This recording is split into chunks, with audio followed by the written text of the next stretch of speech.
میرے دوستو، اخلاص کے بے شمار فائدے ہیں۔ اس میں سے ایک فائدہ آپ کو میں یہ بتلا دوں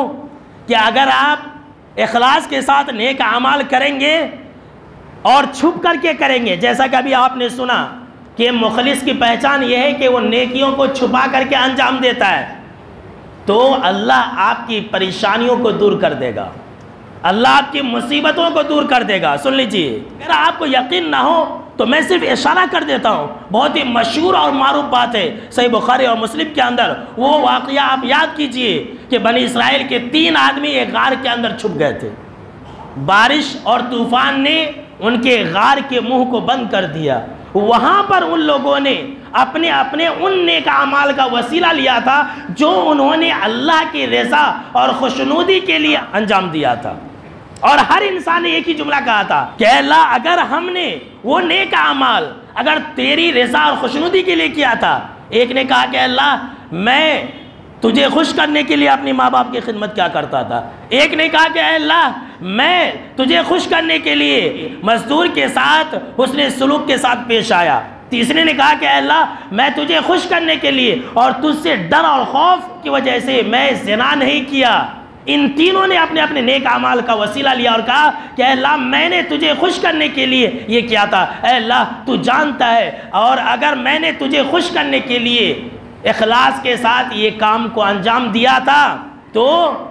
فَفْرُجْ عَنَّا مَا نَحْنُ فِيهِ، تو اے اللہ تو ہمارے اوپر سے اس مصیبت کو ٹال دے جس مصیبت کے اندر ہم پھنس چکے ہیں۔ جناب محمد عربی صلی اللہ علیہ وسلم کا فرمان آپ نے سنا کہ نہیں سنا؟ اللہ نے ان تینوں کو مصیبت سے نکال دیا، تو یہ کیوں ہوا؟ اخلاص کی وجہ سے۔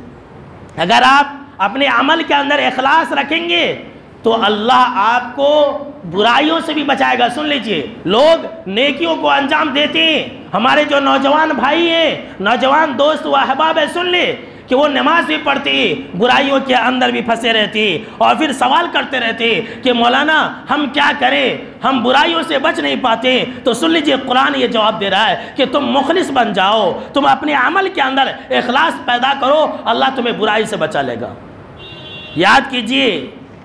حضرت یوسف علیہ السلام کے واقعے کو، اللہ نے قرآن مجید کے اندر اس بات کا ذکر کیا ہے کہ عزیز مصر کی بیوی نے حضرت یوسف علیہ السلام کو ورغلایا، فسلایا، بہلایا، 1000 جتن کیے، ڈرایا، دھمکایا، جیل میں جانے کی بات بھی کہی۔ اللہ رب العالمین نے اسی واقعے کے ضمن میں، اسی واقعے کے اندر ہمیں یہ پیغام دیا، كَذَلِكَ لِنَصْرِفَ عَنْهُ السُّوءَ وَالْفَحْشَاءَ إِنَّهُ مِنْ عِبَادِنَا الْمُخْلَصِينَ، کہ ہم نے یوسف سے برائی کو، بے حیائی کو دور کر دیا۔ اللہ کہہ رہا ہے کہ ہم نے یوسف سے